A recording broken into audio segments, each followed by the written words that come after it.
Cowboys, though. They're like the best and worst team at the same time. Exactly. They are the best and the worst team. But I'm going to disagree with you, Shakes. We are the best right now. That's what every Cowboys fan say. No matter what. No matter what's going on, that's what they say. And then when come playoffs time,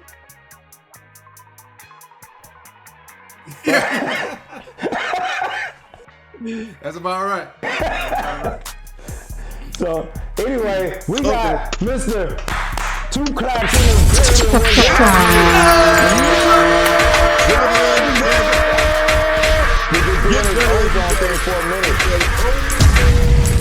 building. TA, look, man. What's good, family? man. First, I just want to say thank you for doing this, man. I know you're busy, bro. You just opened a whole new gym, and you know you're a trainer, and you're doing golf. It's a whole lot of stuff, man. And I just thank you for taking some time out to do this. But you know we had to throw the O up like that because we've been doing this for a minute. And we had you know, Keith on here. We've been talking Ozone and Wrath for a minute, and now we finally got you here. So let's get to it, baby. Let's go. TA, man? What's up? So, first of all, I want to say congratulations, TA, you know, for everything that you're doing. Shout out to your family, your wife, you know, your kids. As I see them, how they're growing, and I see what they progress into being successful. Congratulations on your shop that you got out there. Man, get better every day. Hey, look, touch that. You gotta touch the top, baby. Get better every day. Better today. That's all it is, guys. That's right. Whenever you're out there, check him out. Trevor Anderson. Got to. One of the greatest persons. I love the motto, man. The better every day. I love it. Yeah. So every day. You know, and first, the first thing I wanted to address too with you, TA, was like, I know when I talked to you, I know like you had a lot of experience with professional training, and so I see the CSCS behind your name. Like give me what is that? What does that mean? Like, I know that's some type of credentials. So tell me what's going on. Sure. Yeah, CSCS means Certified Strength and Conditioning Specialist. It's under the NSCA, the National Strength and Conditioning Association.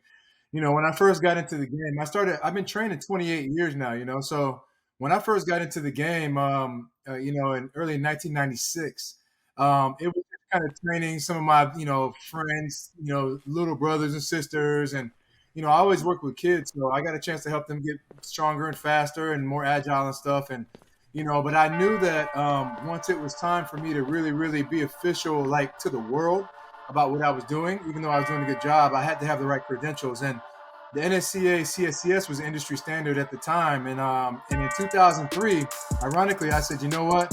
I got this opportunity to play SlamBall. When I get out here, all I'm going to be doing is studying for my CSCS. And so while everybody else was doing whatever they were doing, I was in the Burbank Library, you know, studying my CSCS. And as soon as I got back from SlamBall, I took my test, I earned my certification, and I've had it for 20 years. So, the top people in the industry have that certification, and I always want to make sure that I maintain that. So I appreciate you asking me, man, because those letters behind my name mean a lot to me, and you know, they have for a long time. All day, man. You know, same page. That's what you introduced. And what people don't understand is like when we came into Series 6, when we was training, TA came in really big with culture, with training culture for us. So when we say same page, we got that from TA, and that's what he brought to SlamBall training culture. So I know those letters behind anybody name means that they did some hard work, and I always want to be like, hey, talk your stuff, man. Talk your stuff, man. And, you know, because I know you spent some time doing that. Everybody needs to understand. Sure. So football background, right? So when did you start playing football professionally? My first year playing professional football was in 2000. I had graduated from college, and the reason why, well, I didn't play college football. So I actually attempted to go out for a spring, and I realized, talking to some of the coaches, that, you know, I was thinking, you know, I'll walk on and earn a scholarship and it'll be all good. Meanwhile, I was working full time as a valet parker, right? I was parking cars all up and down downtown while everybody else was partying, you know, from 6 p.m. to 3 a.m. I was parking cars. And as part of my athleticism foundation came from that, just running and sprinting a quarter mile to either park a car and sprint a quarter mile back, or sprint a quarter mile to pick up a car and come back. If I was faster than the next guy, I was making more money, right? So I looked at it like, hey, these jokers are paying me to stay in shape and get fast. And I really look at it like that, built a lot of my foundation. And then, in 2000, a friend of mine was getting ready to go work out for at the Senior Bowl in Mobile, Alabama. He was about to work out for about 12 NFL teams. And he said, man, you need to come with me, man. You need to just like put on the tank top and be my quarterback and hand the ball off to me and throw it. And maybe they'll want to see you do some stuff too. So I was working an inside sales job selling medical equipment for minimally invasive surgery at the time. And I said, okay, cool. When do we leave? I was ready to get out from behind that desk, and I was coming into my athletic prime. I said, let's go see what we can do. So long story short, went up there, and what he said happened. They were like, son, can you run? Like, can you catch? I said, yes, sir. Yes, sir. So let's see what you run. So I went out and I ran a 4.58. It was a cold, wet day. I ran 4.58, the first official 40 I ever ran, which is pretty fast. And a lot of those guys like, hey, you're pretty fast for a big guy. And some of the other scouts said, man, he's fast for any guy. So I got a chance to get signed by the Iowa Barnstormers of the Arena Football League. And that's why I have there's a couple players in our SlamBall League now that play for the Barnstormers that, we have that connection. They're on a different team, but we have that connection because of the Barnstormers. But came out, played professionally there for the first part of that season, got released when the vets came in. Then I went out the next year, and actually I went and played XFL that year when the XFL was here the first time. Yeah. Played there a few weeks, got cut from that team. Then I went out the next year, Chicago Rush. I was having a great camp. I was killing everybody at the camp. The vets came in. I get cut. I go play Arena 2. I get cut. I'm like, man, this football stuff's for the birds, man. Like, but I'm going to keep going. Okay. I went off to played for another team. I was playing very well. That team folded. I was like, man, what are we going to do here? And then I had a friend of mine that said, hey, listen, I got two things for you. I got an arena team that wants to sign you, but I also got my guy from SlamBall that says that he wants to have a look at you. And, I told him you're 6'6", you're 225, 230, you're football physical, and you can jump out of the gym. I want to see this guy, he says. So he sent me to a tryout. Next thing you know, I thought my football career was over. I said, I'm playing SlamBall, and that's it. That's all I'm doing from now on. And while I was at SlamBall, I got a call from the Cincinnati Bengals, and they said, we want to bring you to camp. So I was like, so I went out in the field with Chris Robbins every day while everybody was doing whatever. We were out in the park in Burbank, and he's throwing me footballs, and I'm getting ready because 2 weeks after SlamBall finished, I ended up in training camp with the Cincinnati Bengals. So that was like my football path and career. But I think that I really earned the opportunity to be physical, and I knew what it was like to really take athleticism and physicality and combine them. And that's why when I found SlamBall found me, I'd never seen anything that I liked more than SlamBall, and it's always been my favorite thing. Wow, that's so dope. That is dope. That's so dope. I think Chris Robbins is like a hidden jewel for SlamBall. People don't know about, and even for me, this is dope. I didn't even know that, he helped you out while you was going on for the Cincinnati Bengals. He helped me out during SlamBall too, like from day one, from series 1 when I first met Chris Robbins. He introduced me into the mocap world, right? Motion capture that's right. world, and I ended up doing, from his recommendation, he got me on with the Sony game down there, like in San Diego. I was doing the Kobe game. Kobe had a game called The Life. I did 2 seasons of that, and that led on to me doing NBA 2K, College 2K, then I did NBA Live, and I ended up doing mocap for like 7 years straight.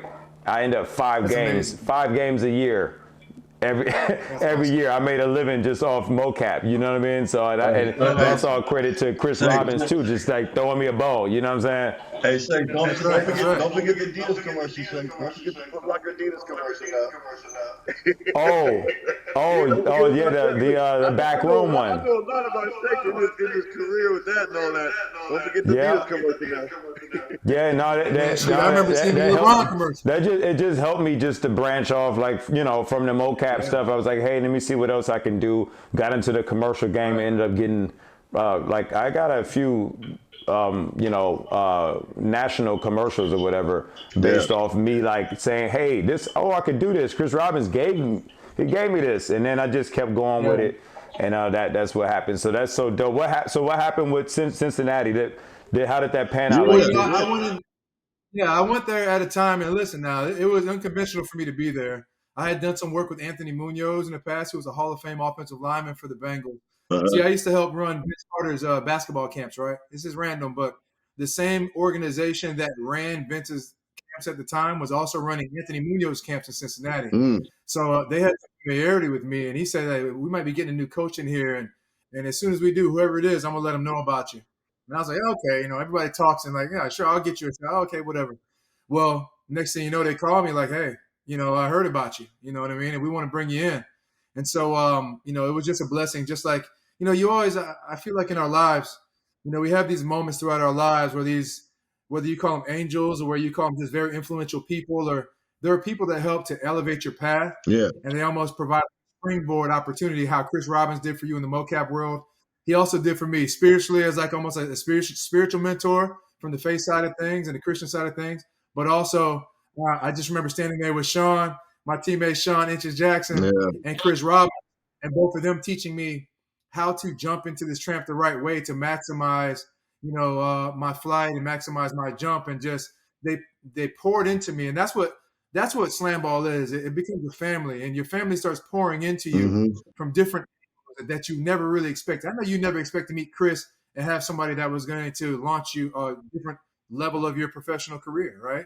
I never expected to meet Sean, the guy I seen in the commercial, put the ball in his shirt, come around, and like, I'm like, wow, man, this guy's my teammate, So, hey, you see how I did it? He tried to teach me how to do it, but I felt I it. said, no, I said, you got it. I'm just gonna jump real high. That's all I'm gonna do.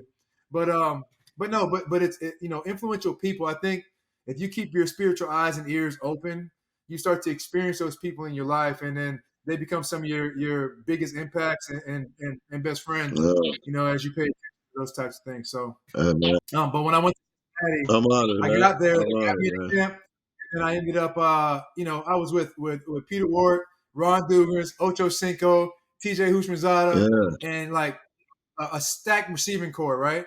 And Carson Palmer, it was his first year there. And ironically, Ocho Cinco was down here at Santa Monica College before he got big. Yeah, he was up there with Steve Smith. Yeah. He and Steve Smith played together. That's not even fair. Yeah. That's not fair. My boy Ron, before he got to the Titans, because he had to do the JUCO thing too, right? So he had to do Compton College and Santa Monica at the same time. So he was kind of playing for Santa Monica while he was going to school. Boys had a receiving core that was better than anybody in the country. Them boys were bad. Hell yeah. So check it out. So Stan, I get to Cincinnati and we're between practices, right? And people come up to me like, yo, dog, you play SlamBall? I said, how you know? They say, TJ told me. TJ Hushmanzada. Come to find out, TJ Hushmanzada was teammates with Ray Ross in JUCO in Arizona. Mm-hmm. So he was like, my boy Ray Ross, man, do you know Ray Ross? I was like, yeah, man, he cracked my whole back. So it's just so funny how SlamBall, you think it's an obscure thing that not many people know about, but they were sitting around my locker going like, dang, it looks dangerous. Tell me about SlamBall. I'm like, man, this looks dangerous. Like, this is dangerous. What am I talking about? So, but it was but just SlamBall is just it's funny because all these things happen and you don't plan your life out like that. But if you pay attention, these beautiful, amazing moments happen. And even though I didn't make the final team in Cincinnati, I made some great relationships. And I can tell my players that I coach, hey, I got in that locker room. You know what I mean? Right. I had a cup of coffee there. And it takes a lot just to get there, but once you get there, you can have a good career if you're on your P's and Q's. Yeah, I mean, like you said, even just making it is its own thing. So like just touching it, like that's a big deal. It's a big deal. That's a big deal. It is. It really that's a huge deal, man. So yeah, dude. Yeah. Oh wow, that's. Whew, man, that's the story right there. That's dope. That's dope. So I mean, we've all done a lot, man. So, we've all done a lot. We ended up here, so yeah. So God thought enough of us to keep us around. We must still have something to do, right? Yeah, we got something to do, man. That's God plan. It ain't ours. Exactly. 100%. So Trevor, so when did you get the call of a question of being one of the head coaches of SlamBall team? Well, first off, I missed this call from Stan, right? And then I said, let me call back. And Stan called me, right? He said, TA, guess what? I said, what? He said, SlamBall's coming back. And I did like this. I said, woo! right, let's get it, baby. Let's go. He said, no. Hold on, buddy. Hold on. Not for you to play, man. Like, it's not for you to coach. We think about you being a coach, man. I said, man, God, then I had to look at. I said, I guess I am, 46 years old now, so I Come on, man. they don't want You're still young. old heads jumping on all these young kids out here. I said, let me fall back and get in my coaching mindset. But no, we got that. I got that call, and I remember going, wow. And the reason why it was an impactful phone call for me is because immediately I began to think, I have an opportunity to help provide opportunities now. Yes. Right. So, just being able to say, Stan was like, if you think that there's anybody that may be a good candidate, I want you to keep your eyes and ears open. And I'm immediately going, wow, there's so many athletes that I deal with and touch on a regular basis that, that are just looking for an opportunity, that now I can become selective in who I kind of bring to the table. Yeah. And Stan is letting me know, like, hey, this is why we put all that work in, is because of moments like this. And when he said that to me, I took that moment very seriously. And I know I have my antics and I get excited and hyped and all that stuff, but I'm more passionate about this game than anybody than I can explain to anybody. But the fact that I get a chance to help build the next generation of a game that I love so much, that meant a lot to me. So I was so appreciative for the phone call. Wow, yes. See that, but that's what SlamBall was about. That's what SlamBall was about: entertainment, excitement. Building characters out of each individual to make kids like want to watch us. You know what I mean? So, Trevor, you was one of the athletes and one of the personnels that actually kept SlamBall alive as far as with your excitement. You know what I'm saying? You brought a name to yourself, the Eagle. You know what I'm saying? So, I honor you. I thank you for everything and for all your support, for all you being there, and for you to sacrifice your family, to be a part of us. And what we all sacrifice our family to build the sport and to have the sport, man. I'm at all right now. I'm at all. Thank you, brother. Thank you, brother. Yeah, thank you so much. He's not just saying that because y'all wore the same jersey or nothing like that, okay? He just that's I'm trying to get this ain't no mob again. This ain't no mob thing, right? Hey, listen. I'm still mob blood, man, but I'm on something else now. You know what I mean? Yeah. Hey. That's it. Well, originally, TA, Stan Shakes, he was original mob. I was mob. I was mob at the very beginning. I heard that one time, and I just heard that recently. I was like, what? Yeah. I was mob at the very beginning. I was mob. I thought I was gonna be mob the whole career. But I thought for sure. When we came to the original, when we was doing original, when the whole, cast started coming, like Chris Young and Calvin Patterson, the whole list, they was like, oh, it's unfair. You can't have Shakes and Inches on the same team. Yeah, we wanted to keep our whole team together. Yeah, we had. It was Deion Mays. That, you know what I'm saying? It was Lockjaw. You know what I'm saying? Stan. You know what I'm saying? We had Michael Blanks. We had a team that I don't know, a few teams will go through it. It was a pretty crazy team, and for us at the beginning, we thought that it is a good team. Like if we think about like Deion Mays, David Redmond, myself, and Inches, like just that part right there, we want to keep solid. You know what I'm saying? You gotta say nothing else. But it was so early in the game, and the teams evolved. And we needed more people that understood how to play the game to branch out, right? Just like we got now, returning to Series 7.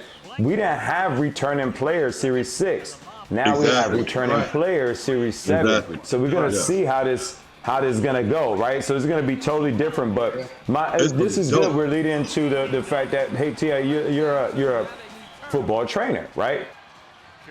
Yes, sir. Right, and then and then you also teach golf, don't you?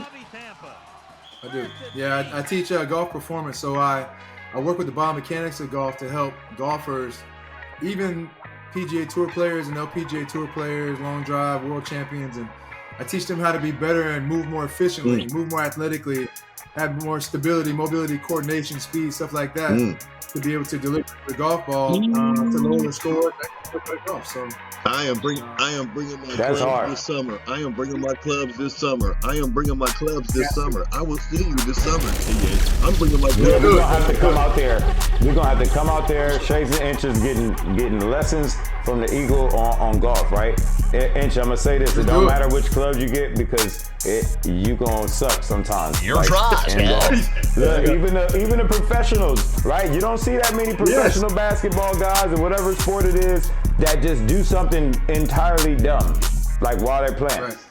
Right? But in golf, you will see somebody shank something like in the middle of a real professional thing, and they gonna break the club off. That's how hard golf is. So that's pretty dope that you're at that level, even with golf, and something that's so tedious to learn, something that's so rhythmic. You know, it's all about keeping in that rhythm the entire time. Like you can't take a day off. People that play golf, they in the backyard all day just swinging every day because I gotta swing. I gotta do the swing. You know, so but how? And they've been doing it since they were 8 years old. You know. You've been doing that since 8? Yeah. So say again, Shay. You've been doing that since 8? What? How long?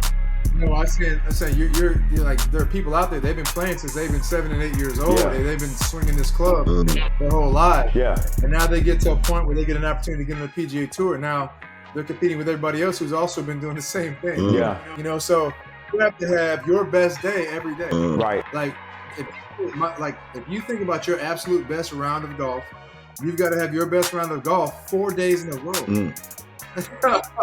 To win one of those tournaments. And you know, it's an amazing mindset. I've had people come to me that hadn't won in 11 years, and they say, "Hey, T, I need to come see you because I need to get more athletic. I need to move better. I need to be more powerful." Yeah, right. I'm getting years older than these guys. They're hitting it past me, and then they come train with me, and a few months later, they win a PGA Tour event and go back to the Masters. Oh, wow. So those types of things, those are the victories for me. Yeah. Wow. You know, when my people do well, and I pull up the leaderboard and I see my people, you know, how well they're playing, those are the victories for me. So that's what I love, whether it's track and field in the Olympics or whether it's NFL or Major League Baseball or NBA or whatever the sport is. I can look and I can always have a leaderboard or a scoreboard or a stat sheet that I can look at and be like, oh, my guy did great today, or my girl did great today. So that's so dope. Pretty cool. That's dope. That's so dope. That's gratifying, man. Okay. But how does all this like kind of translate into SlamBall training? Like, you know, you got this football training, you did some basketball training, and you got golf training. Now, like, how do you put all that together and into, you know, a sport like SlamBall? I think that's a great question. I think what it comes back down to is it comes back down to the art of teaching, right? So no matter what your activity is, insert whatever activity you want. It's not just what you know, it's what you can coach that makes you valuable to the people that you're dealing with. So it doesn't matter if I'm the best SlamBall player in the history of the game if I can't teach somebody else how to do the fundamentals and the basics, right? Yeah. Because I am the best baseball hitter in the history of the world doesn't mean I know how to teach somebody else how to hit. So there's an art of coaching in there, and I think, you know, my history in physical conditioning. You know, listen, I've taught, you know, people that wounded warriors that are double amputees how to swing a golf club. I've taught people that were completely deaf, you know, how to play in the PGA Tour. Like I've had people with debilitating challenges that most of us would really have a tough time with, be able to actually accomplish goals and accomplish their goals, regardless of what they have going on. And I think that you just there's not one way to teach people, right? Think about it. How I coach Keith McGee is going to be different than, you know, how I coach Keenan or how I coach even Brian. Like, they're all different personalities. So I can't coach them all the same way. And I think, how does it prepare me to answer your question? You learn how to deal with different personalities, different challenges, different physical attributes, right? Different physical liabilities, right? And you start learning how to give each individual person the right information. But even though you're working with them as individuals, you also are understanding the system and the chemistry with how you can put them together to leverage one strength along with another person's weakness to create success, right? Or vice versa. And the goal for SlamBall, I think, is finding the chemistry as early as possible. And that's what the art of coaching and art of teaching will give you the ability to do. Now, there are some things I can look back at now and say, I would have done this a little bit differently. I'll discuss them shortly, but I think that preparing for different sports, there's a lot of aspects of different sports that come into play when you start talking about SlamBall. There's the physicality and the mindset surrounding physicality. There's the mindset surrounding skill acquisition, right? You can't just watch shakes and watch inches and just decide you're going to go be like them and play their game, because that is their game that they've developed and created around themselves to achieve success. So how do I help as a coach? How do I help my players with a specific skill set achieve success with what they bring to the table? And that's the art of coaching. And any coach will tell you that's coaching at a high level. They're always trying to get better at understanding how to do that even better. So I'm always a student. Even though I'm the coach, I'm always a student. That's why I spend so much time with you guys trying to learn different techniques and tactics and skills to help bring the best out of my players. That's dope. Yeah. That's dope. Yes. Well, speaking of the boys, man, how is Brian, man? Tell your son I said hello, man. So how's Brian doing? I will, man. Brian's better than ever right now. He's in better shape than ever. Actually, we just got back from the trampoline place, working on some skill sets and stuff like that. Actually, I sent Stan a couple of videos earlier of some stuff we were working on. Okay. But Brian is he's one of our performance trainers at the gym. That's great.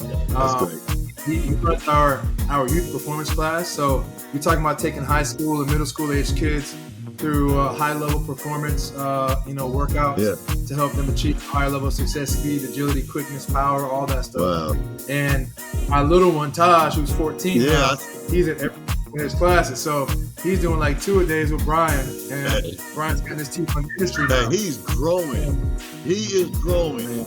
It's growing like a weed. That's so dope. Brian, is he gonna be taller than Brian? He's definitely gonna be taller than Brian, and probably by my SlamBall season, he'll probably be taller than Brian. Yeah, but no, it's a fun process to watch because, football. Brian finished playing football at the absolute highest level. He was the best player at his position in the league, but the stuff surrounding it, it didn't leave him with a good taste in his mouth, and so SlamBall came along at such a perfect time that it provided an opportunity for him to demonstrate his athleticism and competitive nature and put it into a sport that required some skill. And, listen, he shocked all of us. I thought he would be okay at it because he was decent on the trampoline, but, he was able to excel in the game. So we've been able to take this as a motivating factor in his entire life. So he bought a car, his first car, you know what I'm saying? He's looking at houses. He's training at a high level as an individual, but he's also helping a lot of other people get better too. So it's a really neat time, to watch your son thrive and start to really flourish in that respect. Yeah, look, TA, I know he didn't shock me. I'm just want Brian to know that. He didn't shock me. From the day you brung him in, remember we did the extra session early. Yes. Before anybody got here. Like, Paz had him there, we there. I'm like, all right, let's try some things. Like, let's see what's going on. And he was killing some things that was like way ahead of what he should be doing at that time. And that's just based off, my experience of what I have with training, how I develop these things and learning where to place it at, how long it takes you to get there comfortably, right? And he was completing some of these things where I was like, oh, wow. But he had Pops right there and sitting looking at him. And I said, I got no chance. Like, whoever, you know what I'm saying? Well, that was the day where I was like, because we were inside the trampoline place working on just the basics, because they put the doo-doo tramps by the hoops, right? If people don't know what doo-doo tramps mean, the doo-doo tramps are all black. They're made out of different material than SlamBall tramps are made out of, and they give you no pop. No pop. Right. You're trying. Yeah, doo-doo. He learned.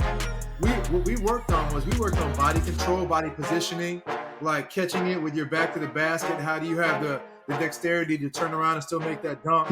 Learn how to transfer and come under, and and he was like, he picked it up so quick that he was way better than me. I had to send videos to Stan like, hey man, what else can I show him? Because he's outside my skill set already. And then we go over to the big tramp for him to work on what the bounce feel like. But also remember too, he never could wear shoes in there. They only let you do it with socks. Yes.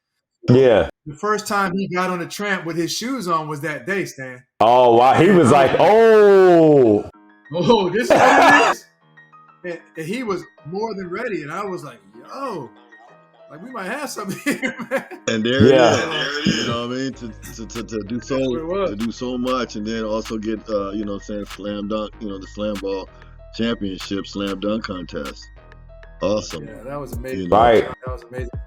Huge. It's just a testament to hard work and competitive nature, I think. And listen, anybody in that contest could have won that contest, man. There's so many amazing guys. I love all those guys, and it was neat to see Brian win it for sure. But a lot of guys could have won that with those dunks that they were doing. Oh my God! And yes. He had 3 attempts and he executed all 3. I think that played into it a lot too. Yeah. He did his thing. That's really dope, man. That's a good segue, like, because you went down in history now, like the first kind of father-son coaching, duo for SlamBall. No, it hasn't happened before. It's happened in other sports before where the father gets to coach their kid on their team, but for SlamBall, this is our first time. So, you end up being father and coach at the same time. What is that? What is that like? Because I would strangle my kid. Like he would be listening, and it would be crazy. Yeah, that's a great question, and there certainly are some dynamics that come into play where the lines get blurred sometimes. But Brian and I have always been really good at, even coaching him through football and all this stuff, really good at, like, on the floor, he doesn't call me dad. He calls me Coach TA. And we've never had an issue with that, right? So respect that he came with respect.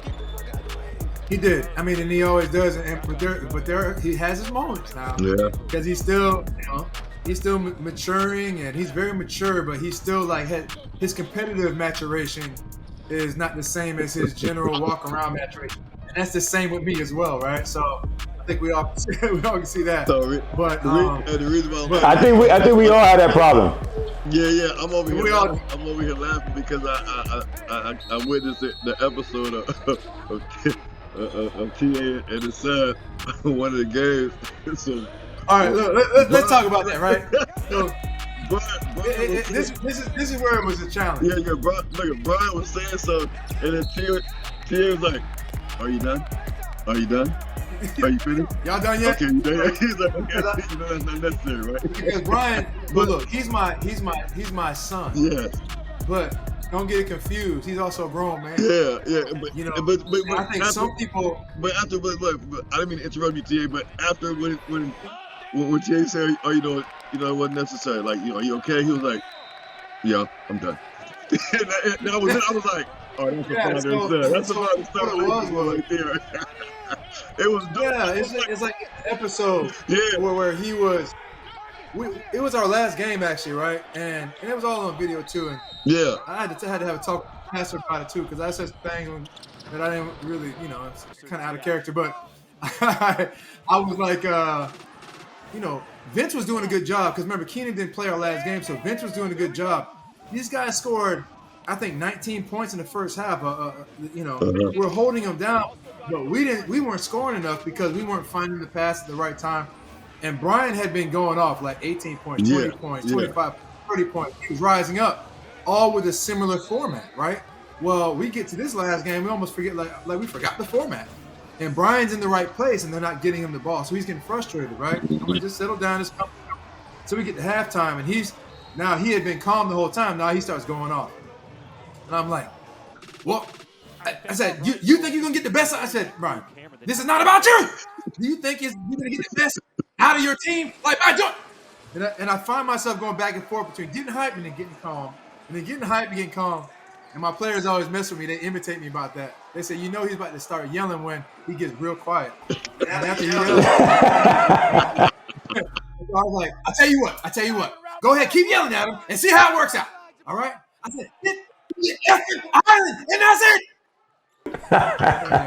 1, 2, 3 family, right? So that's what Sean's talking about. When you got calm. But what happens is that dynamic does creep in, because I find myself being dad, like, son, tighten up. because you need to be a leader. Your team selected you as the captain of this team, even though you're the youngest guy in the Mm-hmm. league. Be the leader that they selected you to be. All right, don't make this an individual thing right now. And he was still going off like, I'm like, bro, all right. So I had to just let it go. But once I got past that, and I was able to step back, not just as a dad, but as a man, saying, okay, you got it. You're being a grown man right now. You're not being a son. Okay, cool. All right. We had our moment. Now let's move on.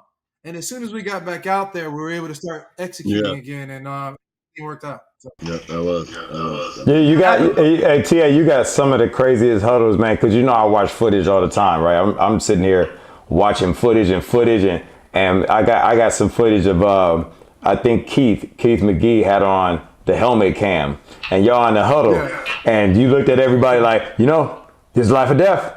And you know what I'm saying? When you got to be ready to die, you got to be ready to live. You said something like that. We're playing for our life today. Okay? So every effort, every play, we got to play like we're playing for our life. Every loose ball, every bucket, every ounce of effort that you got. All right? We do not want to look back and say we didn't give it everything and that's why it didn't happen. All right? If we lose, we're going out on our shield. If do or die, we got to be ready to die. Same page? Go, family. Hey, prayer. It was some of the craziest stuff. I was like, and it was with you though. They was ready to die for you. You know what I'm saying? I was like, damn, this is dope. I was like, yeah. So man, you got, this is the thing, like for you and your coaching style, like you had a lot of things that brung like camaraderie together, and you brung your team culture together. Like those guys, they roll for you like none other, man. So and that leads to my next point too, is like a lot of your coaching stuff got kind of like misinterpreted because of the way the standings ended at the end, right? But we had Keith McGee on like not too long ago, and he was saying that, well, we didn't run coach stuff. You know what I'm saying? We wasn't running coach stuff, and and it's kind of saying that we didn't stick to the plan. So what was that true, and did that have an effect on it, or what was that like? Was it not getting through to the guys so they can understand how, or was they just not doing it? Yeah, well, first off, I appreciate Keith because people see him as a character and as a zany guy and funny dude or whatever, but he's one of the most genuine like competitors and genuine like players that I've ever coached at any level of any sport. And he'll literally be in tears like, thank you so much for just believing in me. I thank you. I just got, coach, I love you. And that's the kind of kid like I have a heart for, but he realized that the individual game Keith that was scoring 50 a game in preseason had to transform. And what happened was when he was cognizant, aware of what things were going on, and nobody was really touching him up, and he was playing his game, he was able to be the guy. He was able to make the right move and the right pass and the right play at the right time. But as soon as he got a little bit frustrated, and I think everybody on the coaching, like as far as coaches are concerned, on the scouting report, they knew if we touch him up some, he's going to get out of character and he's going to fall apart, right? But what y'all saw wasn't him falling apart. It was him saying, okay, I'm not patient enough to get to where I need to get to and get back into the system. Typically in my past, if things start going awry, I can just take over. And he was fighting. His personality was always fighting that want, that desire to take over, knowing that in slam ball, you can't overpower the game of slam ball by yourself. You have to lean on your teammates. And so as we got through the season, he started to get better and better at that. And that's why you saw his point total go down some, but our success get better. But at the last game, it was him going, almost reverting back to, bouncing down when we realized, it's not going to work anymore. These guys are too good down there. And I think he got a little bit frustrated with himself. And that's why he's like, Coach, I'm so sorry we didn't run our stuff. I could have been a lot better than that. And I promise you I'll be better next time. So, but yeah, we had a plan, and, me and Sean, we're mob. Like we have a certain way that we played 20 years ago, 15 years ago, right? Stay high, get to the island. We're flying in from everywhere. And if Sean's flying in from the left side, he could be attacking one tramp. I'm coming in from the right side to step behind. Like we always knew where each other was. And I was trying to get us on that level. And as we started to finally get there, we didn't have enough repetitions of doing that with success where it became instinctive, so that it was always like we had to call it as a play sometimes. And sometimes it's not a play; it's just natural motion flow and how you play the game. So, I think we have all the tools and the elements to really be a great team, and I think we demonstrate that in a lot of the camp. It just didn't translate to some of those games, and we got behind the eight ball a couple of times. But I learned a lot through that process. I learned how I need to connect with them, and I think the next time it's going to be a whole different ball game for us. But does that result to them not understanding how to stick with the play or the play call or the routes that they were supposed to be doing once things got a little rattled? Or was it like, oh, they just didn't understand the routes? Like, what was that disconnect between that? Yeah, I think any quality coach will take the onus upon themselves. Like what I'll say is like, hey, listen, that's on me. I should have done a better job of coaching it. I should have given you different or better instruction, right? I should have led you differently, or I should have said this a different way to help you understand. And I often took that onus, right? I think that sometimes in the heat of the battle, we don't have a fallback plan sometimes, or maybe we're not accustomed to things going sideways and knowing exactly where to fall backwards into success. I think oftentimes if plan A doesn't work, our plan B, transitioning to our plan B, wasn't as solid. And I beat myself up a lot over this. I want to, going into this next season, I want to create better contingency plans for when things don't go exactly as planned. You have option one, option two, option three, but sometimes option one just gets destroyed so much that you have to completely shift gears. And I think I need to have better contingency plans and help my players understand what those are. And I think that, so again, I will not put blame on them. I need to do a better job of putting them in a position to be successful. And I think that we'll do that in this upcoming season. So that, to me, that's a huge that first, you got to give all credit to you, like as a leader, as a coach, for accepting everything too. Because sometimes them I was about to curse, but they don't be doing what you ask them to do. You know what I'm saying? And I know this. I know. I've had some of my players. And I say, we running up. We had a play call up, right? We running up, and I'm right next to him. He's like this close to me right now. Like I'm on the floor. We running up. They're gonna throw you the ball. When we get the ball, we running up. He said, okay, coach. Then when I tell you he did something totally different, it was like way out the way different. Like not even nowhere close. If I wish I could have checked in just to we could just do our own fight. Who you telling, man? Oh my gosh. Hey, you know how many we would have made some more plays if I could have subbed myself in. For real. Man. I'm just saying. So I know that sometimes, you're in the heat of the game, and I know how it is. We play when we played slam ball, it was some structure there, but we did have a lot more room to we had to go get it. You know what I'm saying? So, credit to them, because slam ball is a little bit more strategic now. It's a little bit more of a skill game, and guys got to be on point, just like any other sport, hats off to them. But I do understand your frustration. What I would ask you is, so how do we fix things for Series 7? Like, what are the things you would fix that happened last season going into next season? First and foremost, we will 100% of the time, until I say otherwise, attack from outside tramps. 100% of the time. And I'm telling you right now, my philosophy and my belief through my experience, that if we attack full head of steam, regardless, the first 1, 2, 3 possessions, that we're going to put the stopper in a position to have to make a decision every single time we approach the slam zone. The way that we did it this year is just coming in casually to the slam zone. Like, you're not threatening this stopper at all. I want to, and I'm not sure how we're going to do it this time, if we're going to keep X amount of people and have somebody for a draft or whatever it is. But if I have my exact same team, we're going to come out the gate and everyone will attack from the outside tramps on the most frequent basis possible. And we're going to make them stop that. And once they stop that, the only way they can stop that is to always time us right. And if they're timing us right, that means somebody else isn't timed right. And that's how you create differential. And I don't want to make the game more complicated than it is. Sean said, TA, when you get the ball, I need you to attack. And ironically, listen, it worked a lot of the time, right? And if it didn't work for me, at least I was drawing the stopper to pass to the next guy. When Sean attacked every time, the stopper had to get in. Here comes TA on the opposite side, or Chris Robbins or LaMonica or whoever. Yeah. I think that from day one, and I understand there was a learning curve, and I respect, one thing I really respect, and I don't know if the audience understands the job that Stanley had to do, because Stan wasn't supposed to be a coach, right? You got thrust into the position, right?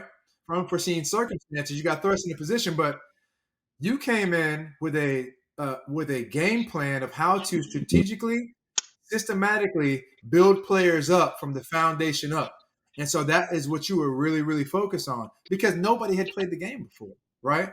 Where I think we're going to benefit this time is that we're going to have players that have already been there and played the game. So when new guys come in, they can be like other coaches on the floor. Like now there's 5 of us coaches, 6 of us coaches, as opposed to just one coach trying to teach everybody everything. And I think that's going to make a huge difference. But my number one priority is going to be attack from everywhere, and attack until you can't, right? And even when you gotta go through somebody, sometimes you got to go through somebody, right? Because the second chance opportunities are going to be there. But I would like to make that our standard, and then everything else fall underneath it. I think we did too much of starting down here and trying to go up when the time is right. And I don't think it can work like that successfully. Okay. I totally agree with that. Like, that was the first thing, I know, people were talking about the bounce down and going to the bounce. Like that wasn't the way to just go attack. That wasn't the first option.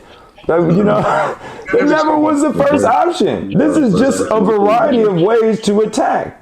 But if you don't attack from the outside, no one's even gonna account for your bounce down to go to the bottom, right? They're just gonna always wait for you to go down to the bottom. So if you're coming in casually, looking like you can't, we know that you can't one step hop in there and go big bounce with me off the one. You can't do that. Like, we're judging by how far you are from the spring, judging by your speed that you're taking into the spring. There's no way you're gonna make it. Right. Yeah. So now I know you're going to bounce down. You're going to go to the island. Now everything is broken because the stopper has already got you from the start of the timing. He's reading your bounce. He knows which way the angles are coming for the passers. Right. And the people that are playing on the hardwood are trying to stop the timing of the guys because now they know you're passing. So you got to come in with that same intensity. I told my guys, you got to come in with the same intensity every single time. Tony Crosby, no. If he did, sometimes I was getting on his nerves. I could tell, because he'd be like, "Coach," and I have to pull him to the side. Nope. You know what you did. You walk to the damn tramp, bro. Like, I seen you look. I seen how your body was, and that ain't good. That ain't cool. I don't care. But I seen him. I don't care. Every single time you approach the spring from the outside, you approach it like you're going to attack. Hands, like, no, there should be no argument with that. Not at all. Exactly. It has to be our standard, right? The conditions will change, but the standards must remain the same. They must remain the same. So what are you setting as your standard? As a coach, I have to set this as my standard. Dunk on everybody's head. Nonstop as standard. If they stop that, look, that means they're doing a fantastic job of meeting us at the rim. That means that they're leaving something available. Right. Now we can got something to read. Now we got something to read, right? Right. So that's it. That is. Hey, because I know if I get on the floor with y'all two, man, I know we're gonna do some work. So I told look, TA, Inch, we are doing this. And the young guys, we doing this in training camp. I don't want nobody to get hurt early or anything like that. I don't want nothing to happen based off this. No. We're gonna have a little lightweight game once everybody get acclimated. We definitely got to get everybody back, slam ball ready. Get our coaches or our old guys. We got to make sure that they're ready because that's where the injuries might come from first. So let's make sure everybody's ready. But it is just a skill game just to test their IQ and to let them see what type of reads that we make and what type of things that we take into slam ball that are our, what did you call that? Our standards, right? What is our standards that we enter slam ball with? See how that applies, because sometimes you don't need a play. Sometimes you don't need a read, but just the standards alone will create some things, and then you know how to read from that.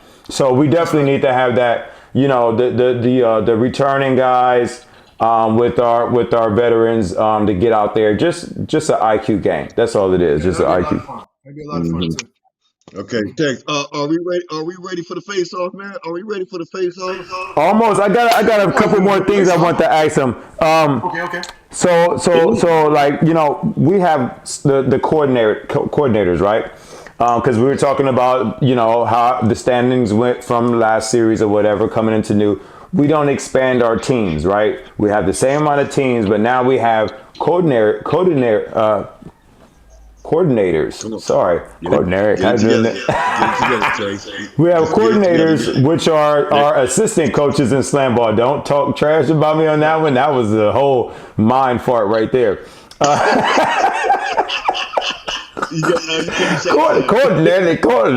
Coordinator. No, the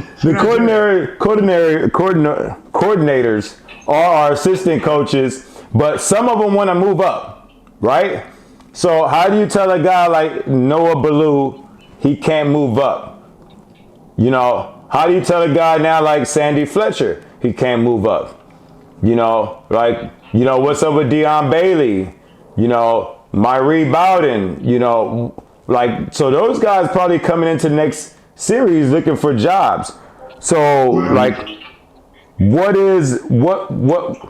what do you see happening with that if there's a mix of people coming in wanting to take other people's jobs based off of standings? Like how would you address that for yourself? Because Coach Carter would be in that talk, you get what I'm saying? How do we address that, or how do you approach that if that's a topic? The only thing that matters at the end of the day is winning games. I mean, we're a professional sport, and this might sound like I'm talking against myself. I'm not. Listen, I understand that we won 2 games. 2 games is not acceptable in anybody's league. You know what I mean? We're 2 and 8 or whatever. That's not an acceptable winning percentage, right? Mm-hmm. Now, does that mean that for a startup and reboot that you get one shot and you're out of there?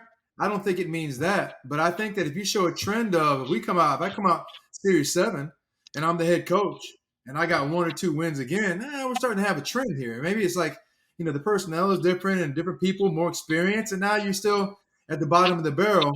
Strong consideration should happen. Now, the 4 people that you named are, I think, absolutely 4 of the most qualified people to be a head coach.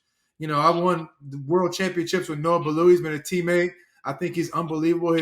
His just competitive IQ as well as slam ball IQ is completely off the charts. I think he has the right temperament for it. I think he's the right guy.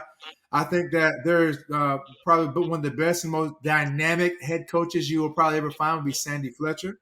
Sandy Fletcher is not only he's a physical athletic guy, but what he doesn't get enough credit for is the motivational mindset aspect that he brings to the game. Yes. But also he's a big time strategy and X's and O's guy. Yeah. Big time. When I say he understands strategy at the highest level, he's also a teammate that we won world championships. So think about what you're saying. You got 2 guys right there. We've all won world championships together, right? So that competitive IQ, it runs deep. And then Myrie is just the kind of guy where I think if you deny the fact that he's been sitting up under Coach Stapleton and Stanley Fletcher, I think listen. You don't have to know nothing about slam ball to by osmosis organically absorb the most intricate and amazing information from you 2 guys, right? Mm-hmm. And then you got Bailey, who I got a chance to practice against every day, and I've never seen a more competitive coach in practice than Deion Bailey.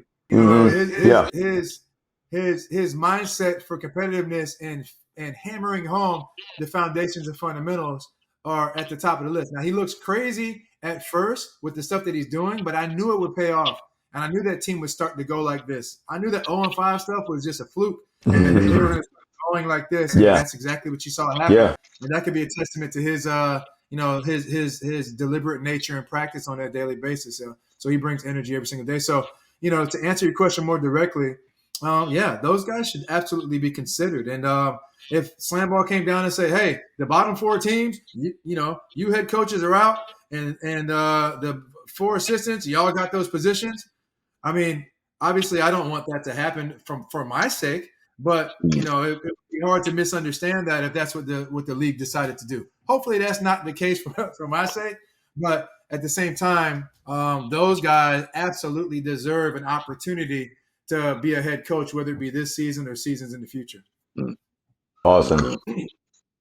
That's facts. That's facts right there. Okay. Now, cool. Now let's get into a little bit of we had Champ here not too long ago, right? We had James with us here, and it's been for us. It's been a lot of talk about Wrath, Ozone, because you already know what happened. Like the energy is there, it doesn't lie. So James made it clear, like, hey, Ozone and Wrath is a rivalry, and it's good for SlamBall. So what I'm trying to find I keep going back to Wrath and Ozone. I've had nothing but Wrath and Ozone people here. You know what I'm saying? I keep trying to figure it out. Like, what is it? What is it? No one would tell me the real. Like, what is it? Because it's not just the guys, not just the players. Y'all energy is just it just causes something. So like, tell me what. You know what I mean? I know it runs deep. It runs deep back to the hitting the back and the whole thing. The whole thing. It's a lot of stuff we can go back to. But why is that energy still there between like you and Champ? I'm gonna tell you this. I'm gonna say it just like this. First off, I don't have an answer. But let me tell you something that's going to shock a lot of people. You ready? Y'all ready? Let's go. I really like Champ, man. Right? I really like James Willis. I always have. And I don't, know where we went sideways. I honestly don't. Right? I always looked up to him as a player. They call him Champ because first 2 seasons he got championships, right? I looked up to him as a very strategic, smart player. He had the best tramp jumper that this game has ever seen. He knew how to get to the basket. He knew how to make the right decisions at the right times.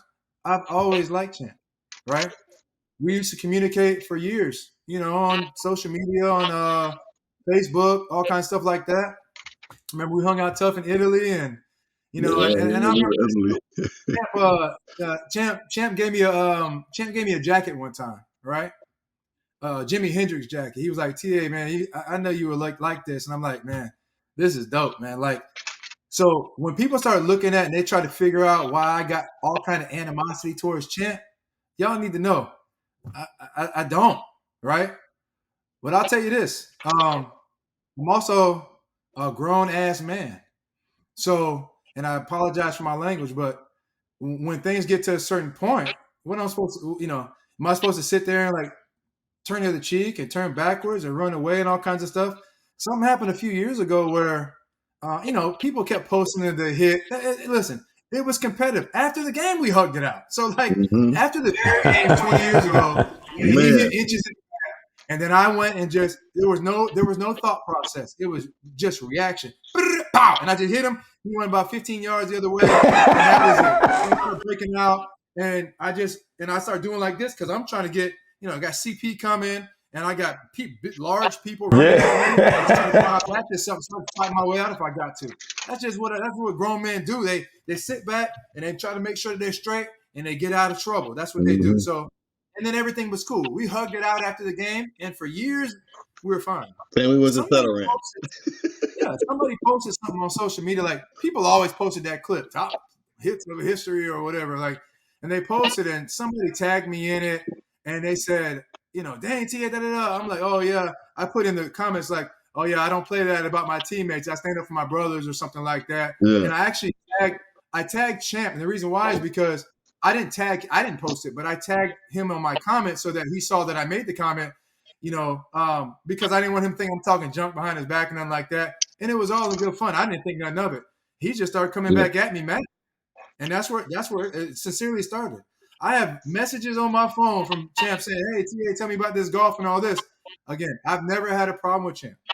And when we got here, that all thing happened, and I'm like, when I see him again, surely he's not going to be salty about what a few years ago on some social media. And when he showed up at camp, he was salty with me. I was like, I'm grown, man. Like, he literally walked in the building and looked at me and walked the other way. And so I grabbed his hand like, "Hey, man, nice to see you, Champ. It's great to see you, man. Great to see you, sir." And all through camp, I did my best to break down that barrier and build a relationship with him. And I know he's going to listen to this, so he can hear it right here from me. I tried to build a relationship the whole time. And I guess it just wasn't working. I was trying my best. I talked the best about him to everybody I come in contact with. I mean, even to from my son to everybody out there. This guy's a good dude. He's great. He's this and this. And then all of a sudden we had that practice game, that scrimmage that ESPN wanted us to do. That's supposed to be basketball contact. And then I don't know what Ty and Q had going on. That's what I don't understand. But it was basketball contact. Ty decided that it would start getting physical and chippy. And I purposely was like, I don't want no negative energy. So I'm looking down there and stuff like, let me make sure I don't look too much over there because I don't want nobody thinking I'm antagonizing nobody. And then next thing you know, Brian got, I think somebody hit Brian in the mouth with an elbow, and then Brian's bleeding out of his mouth, and Champ said something to him like, "Yeah, that's what that contact gonna be like," because Brian was just getting off injury, and he's like, looked at him like, "Why are you saying this to me?" So Brian went down and dunked again, and he's like, "We're gonna find out what really happened when you put that contact on you." And Brian's like, "It's the same thing. I'm gonna keep coming. I'm gonna keep." So they start, and I noticed them talking junk to each other. I'm like, "What is this?" I said, "What's going on?" So next thing you know, it must have been 2-3 minutes later. Then Ty tried to run over Q, and Tooth got knocked out, and he tried to scoop him, and then his melee breaks out. And as we're breaking it all up, all my players are mad at me for being so cool. I'm like, "What's wrong with y'all? Like, why y'all acting like this?" And they said, "Well, he was going at one of our players, man. You didn't see it? You didn't see him do this or this?" I'm like, "Nah, man, I'm sorry, guys. I didn't see that. What happened?" And when I went back and looked at the tape, I was like, "Bro, you got to be kidding me." So I was like, "All right, I'm done trying to build a relationship with this guy. I'm going to leave it alone. Ain't nothing good come out of this." And then all the animosity started happening, right? And then when the thing broke out, when we actually played the game, he said something slick to me when I was just trying to break it up. I'm like, "Bro, you know what, man? Like, enough is enough, dog." Like, and then he's saying something to me, something crazy. I don't know what it was. I do know what it was. He was talking crazy. I said, "Slim, You know what it was." you just see me look sideways like, hey, Slim, you better get him, dog. Like, you better get your coach, man. Because I was done being Mr. Freaking Nice Guy, man. All right? I've been nice long enough, And so that's why stuff started boiling over. So when people want to know about me, don't speculate. This is me being, now you got me going, Stan. Don't speculate about me. Don't speculate about me. Come talk to me. I'm grown. All right?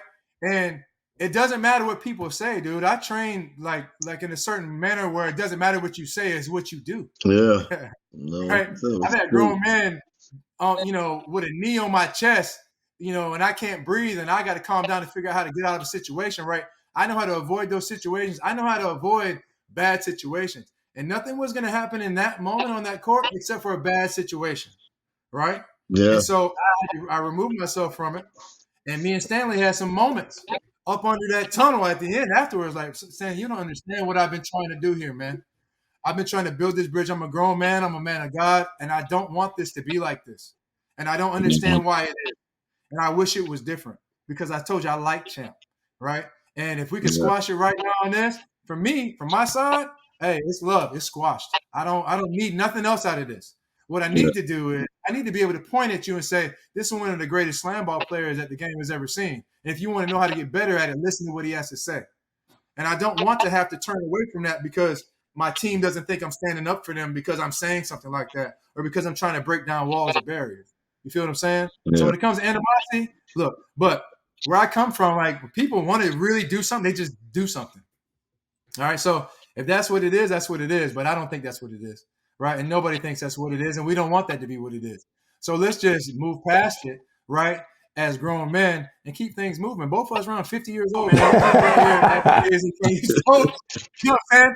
Because God knows, too, you put us both on the court together. When me and you and Champ and Gelani were on the court together, we were whooping these young kids' tail. That's we go find out. Yeah, we gonna find out. I'm from the foolishness, man, because that became the narrative, right? And then I had a really good conversation with Hernando Planels, and he said, if anything out of this right here, you know, I love you, brother, and I just want to have an observation. I want to share it with you. I said, what's up, coach?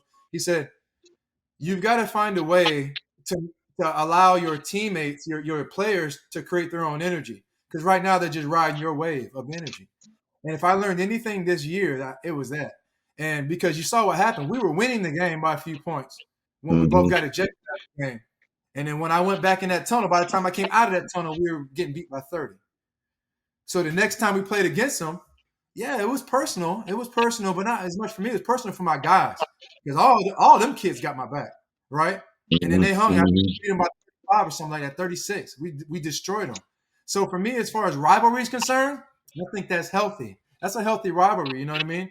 But let's make sure that rivalry stays on the wood and on the tramps and doesn't exist outside of that, because the foolishness otherwise, I'm not with it. Like I said, I'm grown, and I like to handle things like a grown man. I'd rather shake hands, dap up, and keep it moving. Otherwise, all the rest of it is for the birds.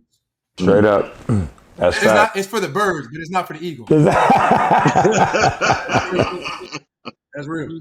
Straight up. No, I like that. No, but that kind of settles it for me too, man. I'm gonna stop asking everybody because I was just going after Wrath and Ozone people just to kind of figure it out, you know. Because, but that gives us a clear, definitive answer on that, and then we can move on.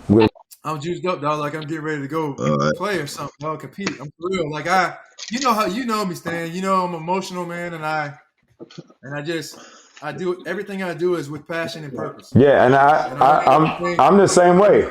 I'm the same way. So you know what I'm saying? Like you said, but when we talked in that tunnel, man, like after that, I was on the same. We both was like super. You know what I mean? We was in it. You know. And so I'm always more than you can ever understand about that day, man. I really appreciate you, brother. For real. Yeah, no, we brothers. You made everything worth it for me. Like you really made things worth it for me. You know, you get moments like that, you start questioning, man, what am I even doing out here doing this? Like, why am I doing this? If this is how it's going to turn out, I ain't come out here for this. I came out here to inspire, to create opportunities for people, inspire people. I got my son out here. It's history. Like, there's so many positive opportunities for us to talk about. And now they want to talk about us getting in a tussle. Come on, man. There's better things. So, thank you, man. Thank you. No, that's done. So, TA, we got this thing we do. We call Face Off. We like to ask some questions, and we hoping people will tap out really quick. But, you know, we have only had a couple cases. When we first started, somebody tapped out. But everybody else that came on like, man, I ain't going to keep tapping out. So, and it's...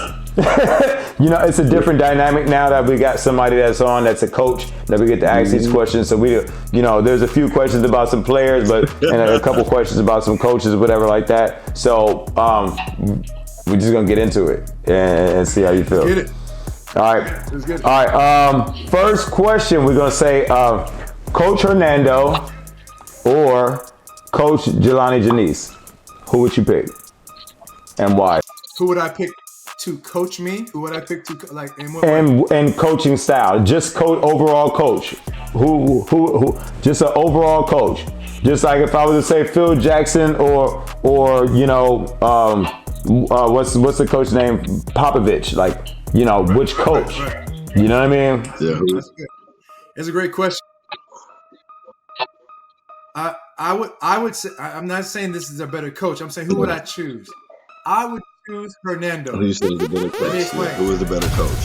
When I watch Gelani, and it's his personality, he's so cool. Yes. Even under it's a tie game. I got the ball. It's like 3 seconds left. He's like, "Hey, guys, great job." Like, this is exactly what we talked about. We're right exactly where we need to be. But he talks to me like that in conversation. He coaches the exact same way he talks like the chicken and waffle place. You know what I'm saying? Like, or at the cigar bar.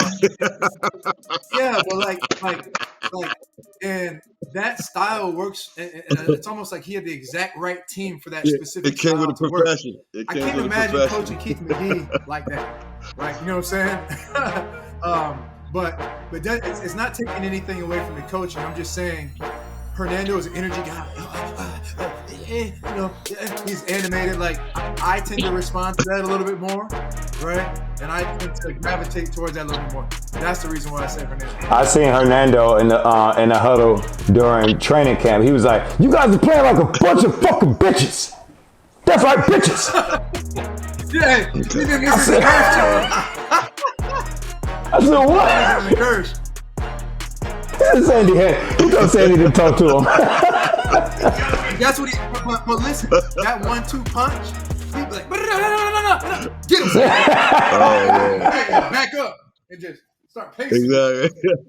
Yeah, I was like, oh man, Hernando's not playing. But then I did, and Gelani has one famous huddle for me, and he was, you know how everything goes. Like when we on the wood, somebody passed the ball to the island, and your guy just sitting around, just turn around, look. He said, man, everybody just standing and watching.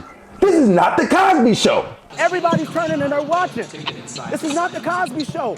Stay in front of your guy. Bump him. Oh, we're coming back with that. Anything else if you do that.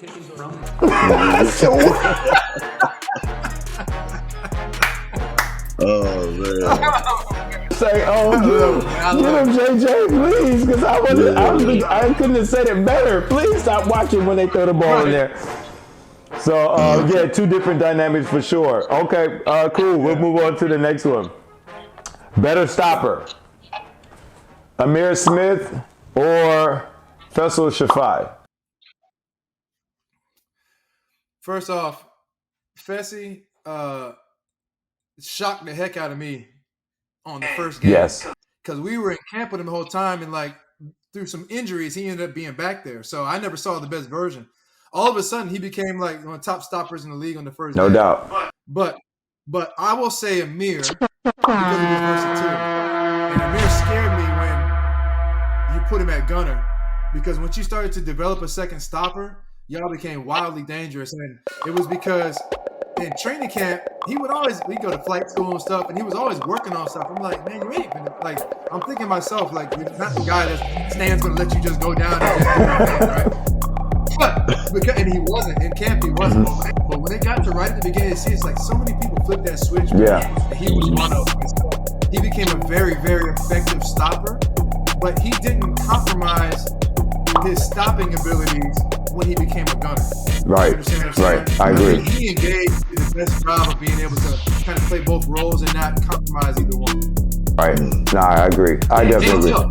He's tough, man. He reminds me of a new school David Redmond, just being versatile, long, lanky, being able to get back there and put his nose in front of the rim and then go out there and just go quick, fast, long, strong, pause, but and attack the rim super hard. Sometimes it was nothing you can do if he went quick off the one. So yeah, he definitely.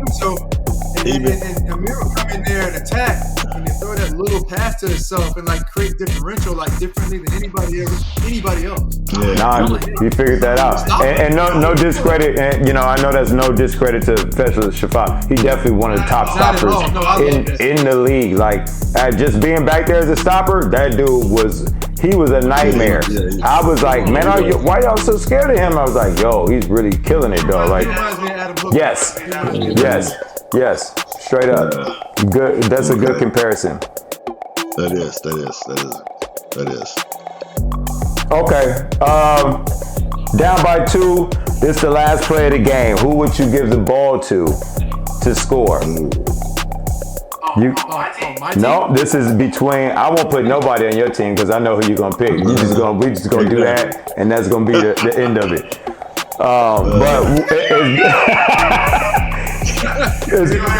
Yep, for sure. So either Shockley from the Lava or Tamarick Fields from the Rumble. That's a good one. All right. Is TC playing stopper or is he playing gunner? Right now, at the moment, they got to score. It's the last play of the game. You need somebody to. Exactly. All right. I'm going TC. Let me tell you why. Because he's probably coming from down there. And I know this firsthand. Because that joker scored it from stopper. He came down and we didn't hit him hard enough, early enough. And he ran through some little contact and still went and punched it and got to the basket. He's another scary. In the same way Amir is scary. Amir has a little bit more skill, like at the moment. But TC is so powerful, so strong, so long. When he gets ahead of steam, like it's almost impossible to stop. And it's scary because he's your fourth guy. Like he's your fourth offensive threat. And most teams can't really count their stopper as an offensive threat. But the Rumble always could. And TC was a guy who could come down and score whenever he got ready to get a bucket. Okay. But what Shock was doing later on, Shock was going. Phosphorus, those step cuts and those, he was bouncing down from the top to the side and catching it and coming from the side, and like he was doing stuff nobody in the league was doing. So he was definitely bucking. Shockley was like one of my prime examples because I couldn't get nobody on my team to do a stat cut.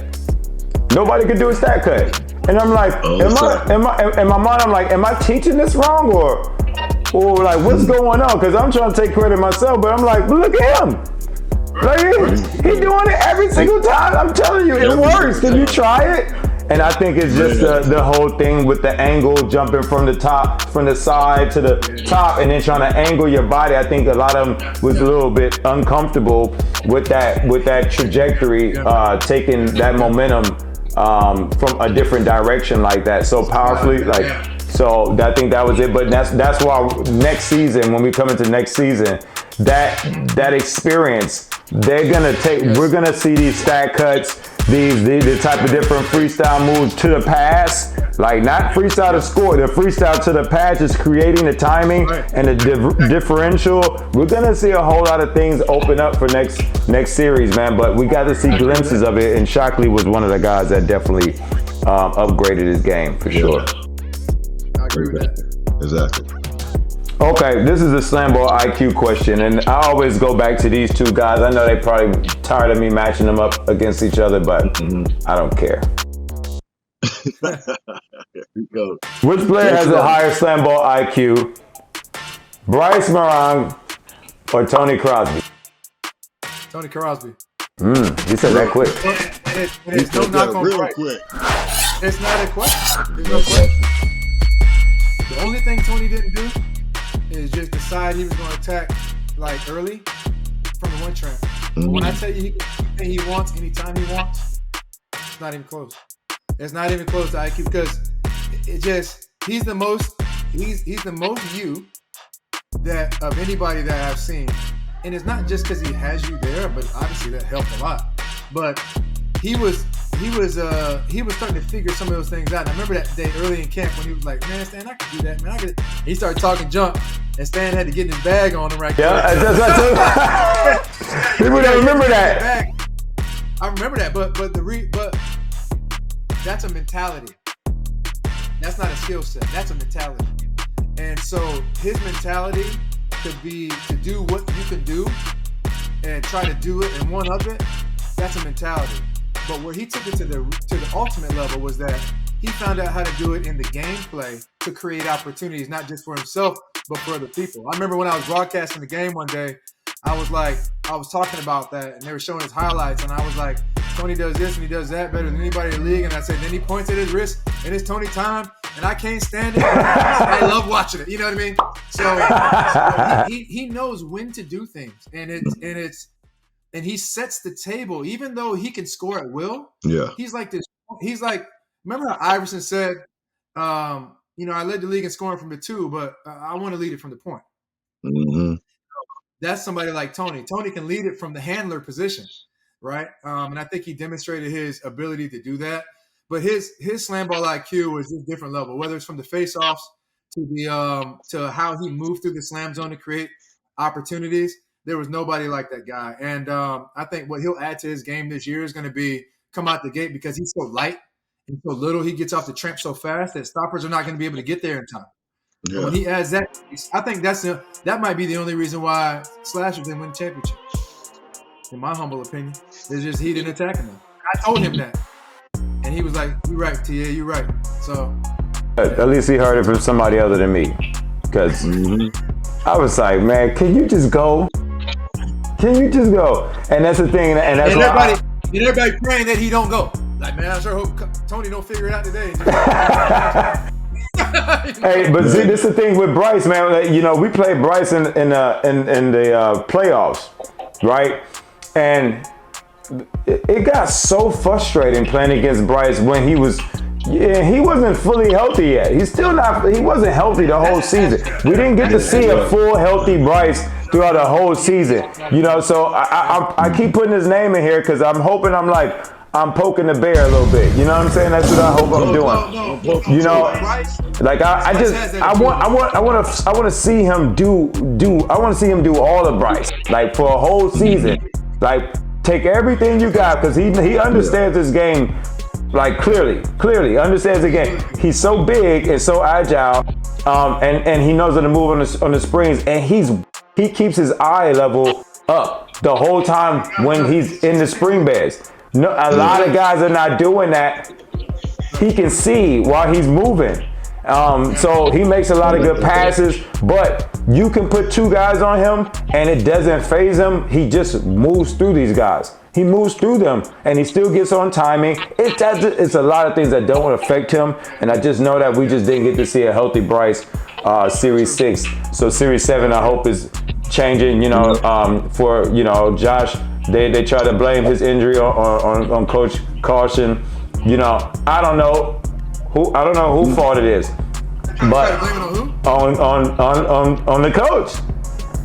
Josh. On Josh. Wow. They tried to blame his injury on Josh. Like he wasn't teaching. Like why he keep getting hurt? They said I could give Bryce to any other coach here, and he'll be on the floor. He'll be protected, man.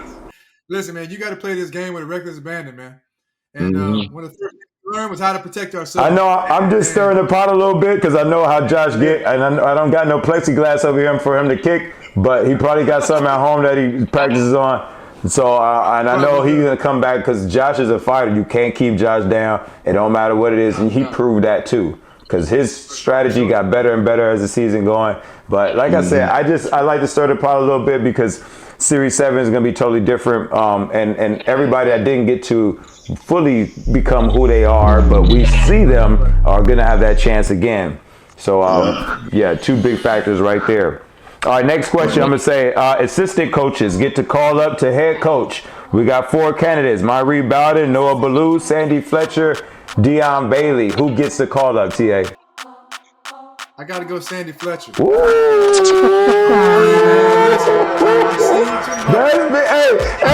That's too much, man. He said Sandy Fletcher right off the bat. Right now, this man has a bag of ideas, tricks, thoughts, fundamentals, foundations, all backed up by mindset, intensity, and just straight dogs. I'm telling you, dog, he gets the sticks. Okay. The team is going to be different. Think about this. How in the world are you last in the league in scoring, but you're in second place? Explain that. Explain how you get your points against is greater than the points that you've scored through the course of the season, and you're in second place. Bro, how do you do that? Right? Hey, that's a crazy stat to think about. Hey, look, I've never seen such a thing, but I'm telling you, it's a mindset, an attitude, a personality. He can crank this up. He came in one day back to the house because, you know, we lived together. He came back and said, TA, I was out late last night. I said, and I mean, what you mean? He said, no, you don't understand. He said, I taught them boys how to play SlamBall last night. This was in the preseason. And he came in there and he had like a skeleton crew out there in the scrimmages. Terrell came in there just Terrell Howard. Yes. Yo, hats off to that guy, man. Listen, Terrell, he's a phenom. But and he never got touched on that cross. But what I'm saying is, say he was in there with people. He had been on their team for 2 days. He had like a couple other guys that were like some reserve players and stuff, and everybody else was hurt. He's like, I taught these boys how to play slam ball. Watch this. And them boys were out there balling. Slam was out there just doing everything, So I knew when he said that, because look, we've been together on the same team playing slam ball before. So I already knew what he was going to bring to the table. And Hernando did an amazing job of just getting out the way and then letting him do it. So what I think makes you a good head coach is understanding how to be a great assistant coach. And I think he was an amazing assistant coach to Hernando. He gave him everything he needed. He didn't overstep his boundaries. He backed up, let Hernando do his thing. Hernando would call on him. He would step in. He would take over. I thought it was amazing. And I think that he would be an amazing. All those guys are great candidates for a head coaching job. But I think you'll see a special team that you let Sandy get hold of. Dope. I love the analysis on that. That was really dope. Last one. All right, now you gotta give me we gotta do this with all the coaches, and you gotta give me your new school top 8. You gotta give me your new school top 8. All right. I need to just start with the obvious. Now, let me ask you a question. Do I need to have 2 stoppers, like 4 gunners? 2 No, you just get to give me it's all up to you. You got 8 guys that you get to pick. I don't care how you give them to me. Like, that's up to you. All right. I got Gage. I mean, listen, it's not even close. It's not a question. Mm-hmm. And everybody knows. On top of just being able to play the game, his motor, his personality, his attitude, his conditioning, like he does it all. He's everything that slam ball is, and so he would be absolutely chewing. And if I'm looking at if I'm going with pure stoppers, I gotta get another pure stopper. I'm gonna go with Fessy. Okay. Fessy is surreal, and I think that he's only gonna get better. He didn't talk. He didn't say a word. He just dominates, and I think that's pretty amazing. I got to go with Tony Crosby. Tony is a special athlete and a special player. He has a special personality, and I think he will be successful in whatever he does. But slam ball is what he's doing right now, and he's achieving success. So what's that? 3? That's 3. That's 3 right there. All right. Ty McGee. Ty McGee reminded me of me with more skills when I first saw him. Come on now, not just because he's light skinned and all that. Sorry, that was the first thing I thought. Like, they're both light skinned. He is light skinned. He is light skinned. But no, like same height and weight, similar build. Like he came in physical, and I'm like every day I see him, I dap him up. I say, "Hold it down for the light skins, my boy." And he was like, "Yeah, coach, I'm holding it down." So he is, no doubt about it. We had him on the show a little while ago. So shout out to Ty McGee, man. But I think what he demonstrated was his ability to score at will. Not only was he able to score within the system, but he was also able to score individually, and I think that that goes a long way. Hold on, I'm writing them down so I don't miss nobody. So I'm at 4, you got right? Gage Smith, you got Fessel Shafat, you got Tony Crosby, and you got Ty McGee. I got 4, right? That's 4. You got 4 more picks. All right. I'm gonna throw one out here, man. And a lot of people are not gonna understand it, and I really don't care. You ready? I'm ready. Go ahead. Brandon Simpson. I said what I said. Brandon Simpson. Brandon Simpson. Yeah. I mean, I'm not hating on that, and I really, I'm not even confused. That guy's a team leader. I'll let you talk about it. You go ahead. You got the floor. Brandon, I think if you take him off the mob, they're not as good.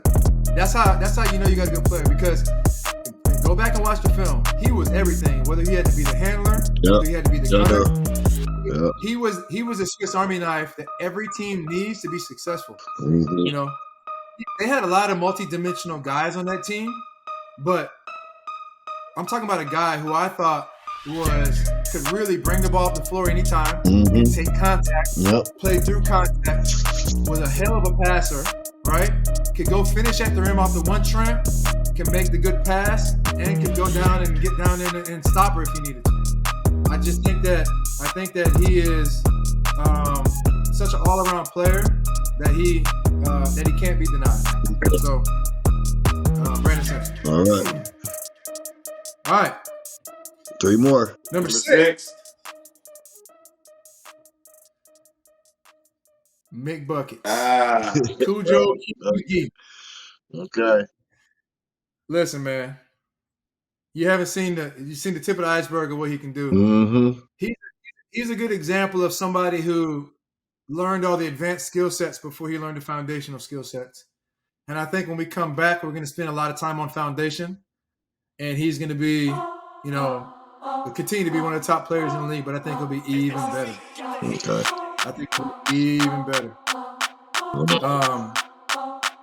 So I got 7. Coming up, number 7. So I'm on 7 now, right? Yep. Number 7. All right. I love this dude, man. I love this dude a lot. K-Sean. Ooh. Yeah, K-Sean Johnson. Man, look. There's a handful of people that I went to and I said, my boy, listen to me right now. If you go out there and you decide you're going to attack the first 5 times you touch the ball, you'll score 30 today. Do you understand me? Yes. Hey, you ain't had to tell him twice. Please go out. Yeah. And let me tell you where I messed up. Pre-game, we play the Griffs. And I'm out there rolling the court. And I say, man, I love you, man. You already know what I'm going to tell you like I tell you before. Every time I see you, what do I tell you? He said, go attack the first 5 times and go, you're going to score 30. I said, today shouldn't be any different. I said, my guy, we know it. I said, I hope we do our job against you, but today shouldn't be any different. Yeah, he scored 34 against us. Yeah, he scored. You should have told him something else. Like, hey, remember what I told you before? Hey, don't worry about that today. Forget all that stuff I told you before. Remember it back tomorrow. Yeah, he did that. Yeah. Big man. All right, man. Down to it. There are a lot of willing participants out there and a lot of guys who can really do it. But y'all already know I got to go flying Brian. Stop playing with me! You already know! Man, it's 4 weeks of camp. Man, it's 4 weeks of camp. And he came out, got cleared the day before the first game. And he came to me that first game, and I'm going to tell you, he looked at me like this. He said, Dad, this was a dad moment. He pulled me to the side. Dad, listen to me close. I said, what's up, man? He's like, you got to get me out of here. You got to get me out. I said, what are you talking about? You ain't never went away from no competition like that. He's like, it's not. He said, I'm the captain of the team, right? I said, yeah. He said, you got to get me out. I said, what do you mean, Brian? He goes, I'm killing this. He goes, these guys have a groove. They have a flow. They've been working without me. Like, I feel like I'm holding us back. I'm letting us down. I said, no. I said, we ain't got but a handful of games. I said, how are you going to get in the flow if you don't do it now? I said, do the best you can do until you can't do it. I'm going to pull you out, and then we're going to get you. If anything, go play tough, hard defense, and you'll find your way into the game. Don't force anything. Same page? He said, same page. From that point, he went 0 points, 3 points, 6 points, 15, 17, 19, 25, 30 points. He just ascended like this. He's just now scratching the surface of his bag also. And with the stuff he was doing before he got injured, it was different level. And you saw it from the beginning, Sam, but he was really ascending. His individual skill. And another thing that we didn't get a chance to experience is him and Keith together. So they started working on the man game, and there was some stuff on film that y'all were like, what in the world? And then he gets hurt 2 days later. Yeah. And for 4 weeks he was out. So we never got a chance to work on a bunch of individual tandem stuff together. But I think that what he understands about moving through the slam zone and with the power he's able to generate in a short space. He knows what he has to work on, right? Working on it relentlessly. And I think that when he comes back, just the same way he proved why I needed to pick him first, is the same reason why he'll prove that he becomes to be in the top 8 of this league. So I can't wait to see a it. lot of other people I left off here that could have been easily been on this list, but I would love to roll that through. There it is. There it is. That's a tough list right there. I can't even That's a tough front. eight. That's a tough list right there. You know, It so is. if we had an all-star team and we all put our picks, our 8 against each other's 8, man, maybe we need some type of fantasy league that we need to do. We need to. That's what you get what I'm saying? So we can run that way. At least we get a feel for, you know, how this would kind of size up, you know, in real time. But this is dope, man. TA, thank you again, man, for coming. Good. This is history, bro. You got your son playing, and you got him in your top 8 because he's really flying Brian. He's really doing this thing. Like, there's no denying how Brian is flying. Like, we see it. You know, and Interest, man, take us out. What's up? What we got? Hey, man. Look, I just want to say thanks to everybody out there that's listening. Baby, keep watching and shake the game up. You know, we doing our thing, man. TA, I love you, man, from the day one, man. I appreciate everything that you do, the success and everything, and keep the business, keep doing everything. Everybody out there, man, go check him out, man. It's better every day. Yes, sir. Yes, sir. And TA, tell everybody where to check you out at. People haven't seen you on social media, where they go find you at. Exactly. Yeah, on social media, find me on Instagram and Twitter, TA2claps. TA, the number 2 claps, like TA2 claps. Right? Yeah. Also, I am on the tickety top too. Now I'm on the tickety top. I don't do a lot, but I'm on it. Right? I don't want to be the old head that's out of touch, but I also want y'all to know is, look, I'm a man of God. I have a heart to serve. If there's ever anything that I can do to add value to anybody out there's lives, I'd love the opportunity to do that. We're here to serve, man. And this game is a vessel for us to be able to reach, especially at our age now, to be able to reach young men and create a career, not just give a job to, but create a career for a bunch of young, you know, willing, hardworking athletes that can ultimately provide for themselves and for their families coming up. And then maybe you never know. Maybe some of these guys have their kids playing in SlamBall one day soon. So, you know, that would be my hope and my dream. And, you know, I'm honored to allow my legacy to be living in front of my face, like be rolling out in front of my own eyes. And I don't take that for granted. So, you know, hopefully everybody can experience something like that one day. And I'm just honored. So, Stan, thank you so much for everything that you do, what you brought to the game and what you're still bringing to the game. And Interest, thank you, man, for always your guidance and wisdom. And, man, I love you guys, man. It's more than I can express. So appreciate you. Oh, we've been doing this from the start, man. So we ain't gonna stop. And if anybody else's kids get to play this sport, we know we on the right, you know, train tracks. We moving in the right direction. So, you know, we gonna keep this thing alive, man. And this is what this is about. I will say my disclaimer, which I will continue to say, that this is not a SlamBall podcast. This is a podcast for people that just love sports. It don't matter what sport it is, but we do like to uplift the sport of SlamBall, and we got amazing people that are working with us. We're not in competition with nobody in SlamBall or outside of SlamBall. We're just doing our own thing, and we still gonna stay winning, doing our thing. TA, again, thank you for coming on, man. We got the Eagle. Appreciate it.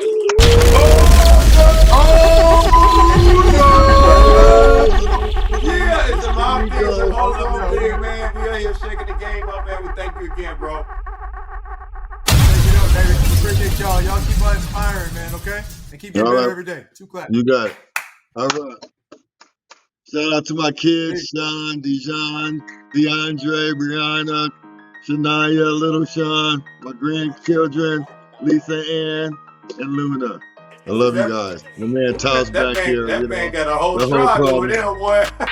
Hey, man, hey. Hey, we got it, man. Shout out to Providence, man, the champions, Problem 50 over league.